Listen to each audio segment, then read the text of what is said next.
Coucou. Alors je sors de chez le kiné, je suis donc en tenue de sport parce qu'en fait j'ai plein de trucs de prévus aujourd'hui et donc je vais pas avoir le temps, enfin je vais rentrer tard ce soir, donc j'aurai pas le temps de faire ma vidéo avant, donc je la fais maintenant. Je suis hyper contente parce que je sors de chez le kiné et franchement je vois les progrès physiques en fait de jour en jour. Même si là pendant les fêtes j'ai pas été très active, ça faisait longtemps que j'avais pas travaillé le dos. Et c'est des exercices, la plupart, j'arrivais pas à les faire. Et là, je les ai fait avec aisance. J'ai même poussé le curseur à faire plus euh, que d'habitude. Il y a un caca d'oiseau qui vient de tomber sur la fenêtre, ça me fait rire. Donc, je suis contente en fait. Je suis en train de me dire, bah ça y est, je récupère ma forme physique et ça n'a pas de prix. Voilà. Donc, je voulais parler des tests génétiques que j'ai pu faire dans le cadre du cancer. Donc en fait, moi j'ai donc eu un cancer de l'utérus en 2018, un cancer du sein en 2022. Et bon, ma mère c'est quelqu'un de très angoissé et en fait elle s'est dit ah bah maintenant tu vas faire tout le temps des cancers, etc. Et je lui ai dit mais non, mais pas du tout, t'inquiète pas, si tu veux je vais faire des tests génétiques, comme ça tu verras que, enfin voilà, c'est le fruit du hasard en fait, que je vais pas récidiver, tout va bien. En fait l'idée c'est de la rassurer. Mon oncologue m'a dit mais ça sert à rien de faire les tests génétiques, votre cancer c'est sûr il n'est pas génétique. Parce que le cancer de l'utérus c'est une MST qui s'est transformée en cancer et bah, c'est la faute à pas de chance. Et le cancer du sein, il est hormono euh, indépendant. Et en général les cancers du sein génétiques sont les cancers hormonodépendants. Donc vous, ce n'est pas génétique. Donc moi je lui ai dit bah, je comprends mais je veux quand même faire les tests pour rassurer ma mère. Voilà, ça part de là. Donc je fais les tests génétiques dans le centre de cancérologie où je suis suivie. Voilà, c'est une prise de sang, hein, c'est rien de compliqué. Donc j'ai un rendez-vous avec une généticienne qui m'explique qu'en fait ils font pas des recherches poussées, c'est-à-dire qu'en fait selon les premiers résultats, ils peuvent être amenés à pousser plus loin. Donc pour faire les tests, donc elle m'explique que c'est très long déjà, que ça demande au moins un an.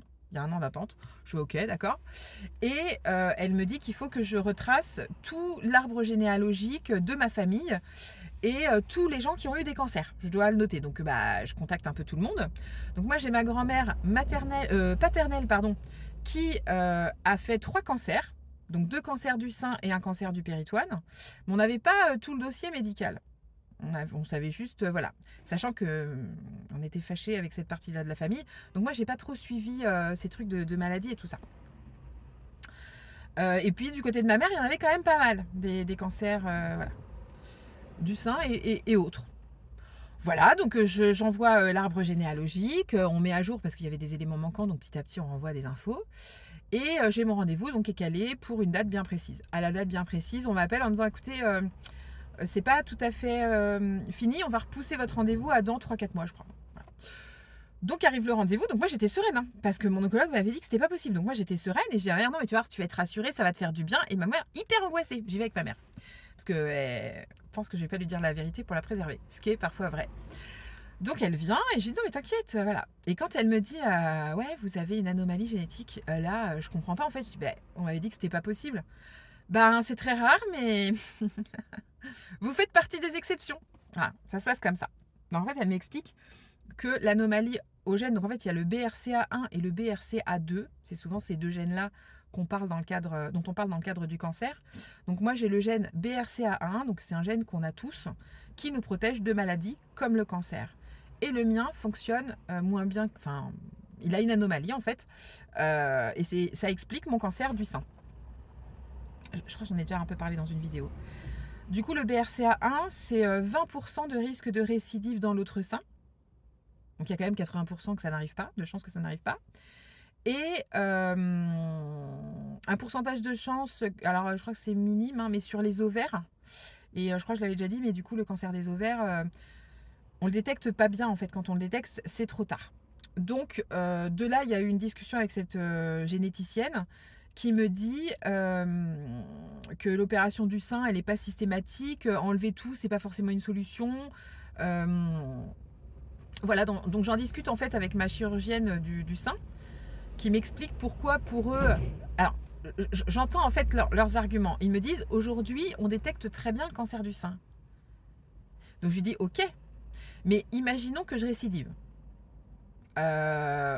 Donc je fais une IRM, on le prend à temps. Ça veut dire qu'il y aura juste la tumorectomie, il n'y aura pas de chimio et de rayons? Bah si.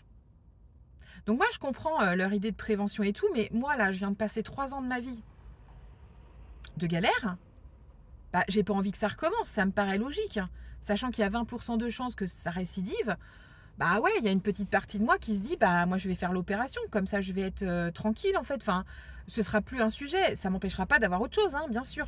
Mais au moins, j'ai pas cette espèce d'épée de Damoclès au-dessus de ma tête, parce que la chimio c'est quand même hyper désagréable, sachant que moi j'ai quand même eu des réactions particulières, quoi.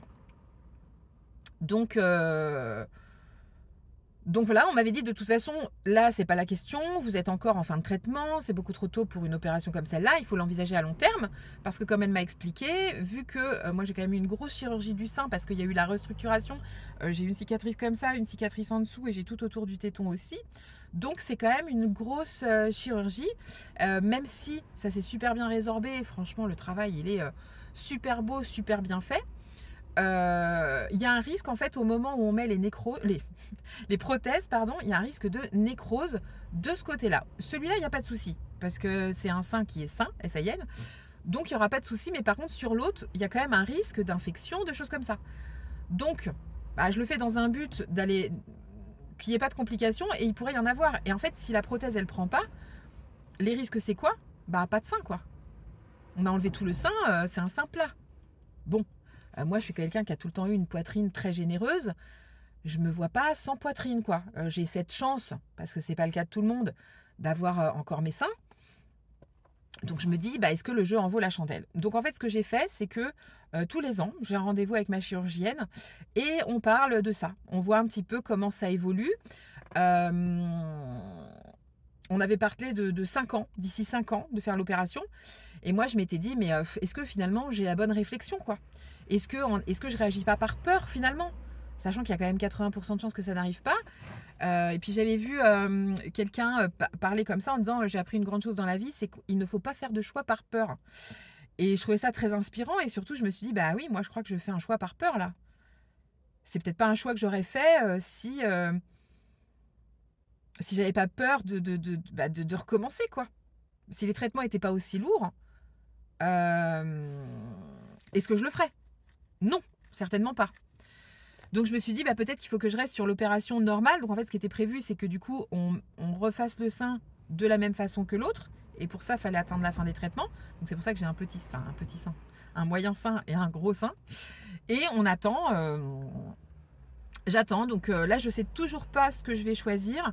Même si ma chirurgienne me dit que plus les années passent et plus ça paraît envisageable. Donc je me suis dit, écoute, je ne suis pas pressée, moi et mon éternelle impatience, bah, on travaille encore. Je ne suis pas pressée pour faire cette opération. Là, elle m'a dit que, ouais, d'ici... En fait, voilà, on se voit tous les ans et puis on réfléchit et c'est moi qui déciderai au moment venu.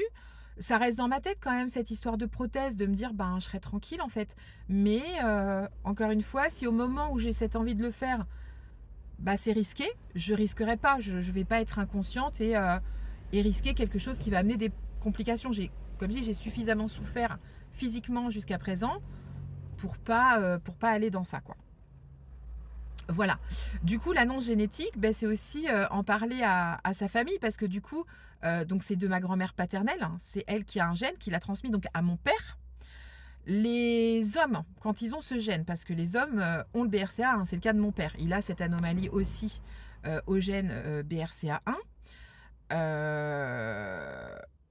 Par contre, les hommes ont 2% de chance de développer un cancer du sein, donc c'est rare chez l'homme. Tant mieux pour mon père, hein, je lui souhaite évidemment de ne jamais avoir ça. Et du coup, il me l'a transmis. Ça a été très compliqué pour lui de voir qu'il m'avait transmis ça. Et en fait, moi, je lui ai dit, mais c'est pas de ta faute. Enfin, t'as pas choisi tes gènes. Enfin, c'est quelque chose dont tu peux pas te sentir coupable. Mais je comprends pourquoi il s'est senti coupable. Mais enfin, je crois qu'il faut s'enlever ça de la tête. C'est la loterie, hein. Je veux dire, il y a rien de... Il n'a pas décidé, en fait.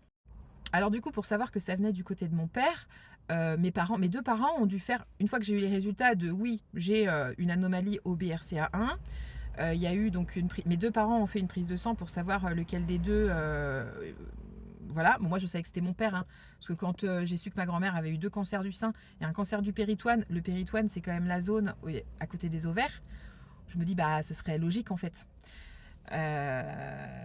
Donc oui, c'est mon père, mais c'est pas grave, enfin, je veux dire, ça aurait été ma mère, ça aurait été pareil en fait. Comme je dis, c'est fait. Enfin, moi je suis très fataliste, hein, donc bah voilà, je vais pas pleurer en disant non. À un moment donné, voilà. Mon père il m'a aussi donné le TDAH. Est-ce que je lui en veux? Non. Ça fait de moi quelqu'un de spécial.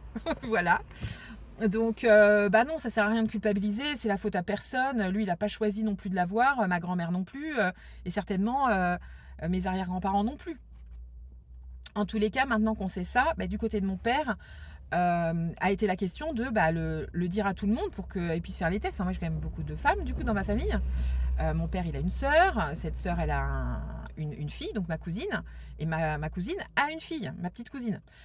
Donc, bah, je me dis, ce serait logique que je leur dise. Sauf que, au moment de leur dire que j'allais faire des tests génétiques, elles m'ont dit, on ne veut pas savoir. Et c'est vrai que j'ai été très surprise par cette réaction. Parce que je me dis, bah, alors, moi, c'est vrai que je suis passée par le cancer, donc je me dis, bah, s'il y avait un moyen de m'avertir, j'aurais voulu le savoir. Mais c'est vrai que moi, je suis passée par là. Et je pense que l'idée, c'était de se dire, bah, en fait, si je suis pas au courant, ça m'impacte pas, quoi, dans le sens où, pas vu, pas pris, quoi, si on veut. En gros, si je le sais, ça va trop me stresser. Si je sais que j'ai ça, je vais être un peu dans la paranoïa, quoi, de ça va m'arriver. Ce que je peux comprendre. Donc, mais il faut savoir que pour moi, ça a été très dur parce qu'en fait, bah, j'ai pas pu en parler. Il y a plein de choses que je n'ai pas pu partager avec elle. Quand je l'ai su, ben, j'ai dû rien dire.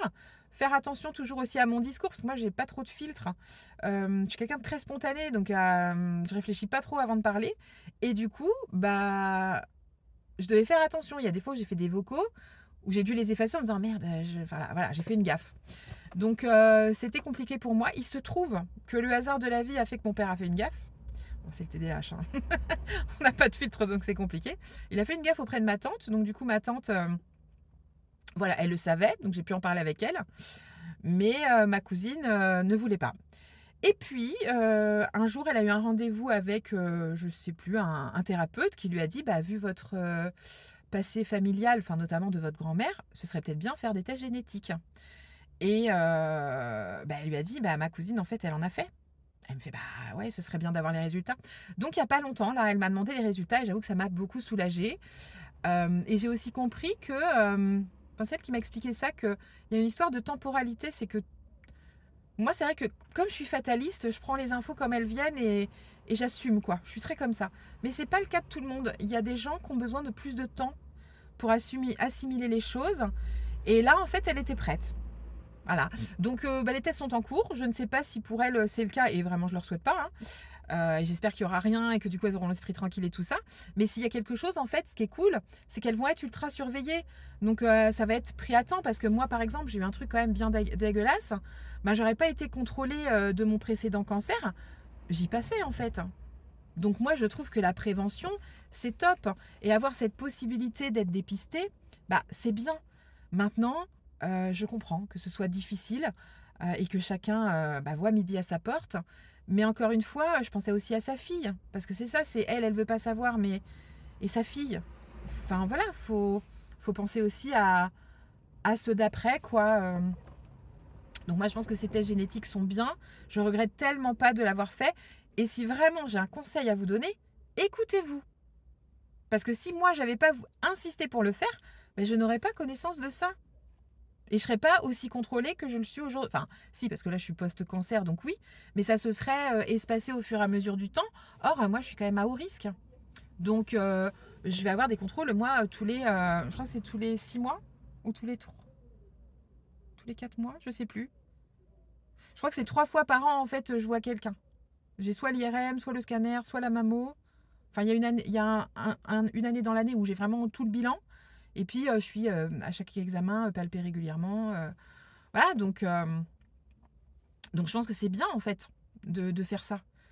Et je regrette pas. Et si vraiment il y a un truc que je regrette pas, c'est de m'être écoutée, mais partout, en fait. Pas que par rapport à ça. Quand les thérapeutes me disaient non, non, c'est normal que vous alliez pas bien, moi je savais en moi, et c'est souvent que je vois des témoignages de gens qui disent moi je savais qu'il y avait un truc qui allait pas. Souvent par rapport à ces enfants, les mamans, par rapport à leurs enfants, elles disent je savais que ma fille avait un problème, mais les thérapeutes ils ont pas voulu m'écouter. Eh ouais. On a un radar hein, en nous et on sait en fait. Et du coup, je regrette pas d'avoir insisté et je regrette pas voilà, qu'on sache. Parce que ça se trouve, je vais aider à dépister des gens qui n'auront pas à passer par ce par quoi je suis passée. Trop cool en fait. Voilà. Donc après, c'est pas systématique la génétique. Il faut vraiment avoir des antécédents dans sa famille. Mais si c'est le cas, en tout cas, cancer du sein, cancer des ovaires, cancer du péritoine, enfin tout ce qui tourne autour des ovaires, faut réfléchir quoi. Enfin, faut se poser des questions. Voilà. Est-ce que j'ai tout dit par rapport à la génétique? Il me semble. Il me semble que j'ai tout dit. Donc du coup, c'est vrai que je vois beaucoup de gens qui ont BRCA1, BRCA2. Alors c'est un petit peu différent, le BRCA2, c'est le même genre, mais les risques ne sont pas les mêmes. Enfin, je crois qu'il y a plus de risques sur le BRCA2. Donc finalement, c'est le moins pire que j'ai. Mais en fait, je vois en fait beaucoup de gens aller aux examens avec la peur au ventre, le vivre un peu comme une injustice, comme une épée de Damoclès au-dessus de la tête. Alors moi je fais pas d'effort hein, pour ça, dans le sens où je comprends pourquoi c'est comme ça, enfin je comprends qu'on n'a pas envie de récidiver, moi la première, mais à un moment donné j'ai ce côté fataliste où je me dis bah de toute façon je vais pas pouvoir, enfin si ça doit se passer ça se passera. C'est comme les gens là qui me disent toujours ouah t'as été trop forte dans le cancer, moi je pourrais pas, mais on n'a pas le choix en fait. Il y a deux solutions dans la vie quand on a une épreuve, quelle qu'elle soit d'ailleurs, hein, maladie ou pas. On a deux solutions dans la vie. La première, c'est je m'effondre et je me morfonds. Ouais, c'est pas juste. Voilà. Et du coup, on pleure, on n'est pas bien, quoi. Et la deuxième, c'est d'aller de l'avant et de dire bon, pas à pas, on va voir comment ça va se passer. C'est exactement comme ça que j'ai vécu la maladie. Bon, d'abord la chimio, ok. Et j'ai pas pensé aux rayons, on fait un pas à la fois. D'abord l'opération, ensuite la chimio. Une étape à la fois, en fait, et ça se fait. Franchement, ça se fait. Je suis pas une surfemme. Je suis pas Wonder Woman, en fait. Je suis quelqu'un de lambda. La seule différence avec les autres personnes, c'est peut-être que oui, j'ai ce côté fataliste en me disant, bah, de toute façon, c'est comme ça. Et parce que moi, j'aime pas pleurer, en fait. Je trouve ça pas très confortable de pleurer. Donc, je pense que j'aurais beaucoup plus mal vécu la maladie si j'avais été dans l'injustice, dans me morfondre. D'ailleurs, je l'ai un petit peu fait la première fois, en 2018. J'ai eu un peu de ça, quoi, et bah, j'étais pas bien dans ce truc-là. Donc je me suis dit, bon, allez, on va de l'avant. Et c'est vrai que j'ai mieux vécu les choses de cette façon-là. Donc, c'est pas, waouh, incroyable ce qu'elle a fait, quoi. C'est de la survie, hein. Je sais que mon père, souvent, il me dit ah ben moi, j'aurais pas pu. Je dis, mais papa, tu aurais fait comme tout le monde, en fait. Les gens, ils ont pas le choix. Quand ils sont malades, ils se soignent. Alors, on le vit pas tous pareil, c'est sûr, mais à un moment donné, il faut aller de l'avant, quoi. Quand on vit une séparation, on se dit, enfin, au début, on se dit, on n'est pas capable. Ah bah non, mais je vais pas y arriver, je vais jamais m'en sortir, bien sûr. Puis en fait, on y arrive. C'est vraiment la vie, quoi. Donc voilà, après, c'est vrai que ma personnalité fait que c'est plus facile de vivre les épreuves. Parce que je suis quelqu'un d'optimiste, en fait.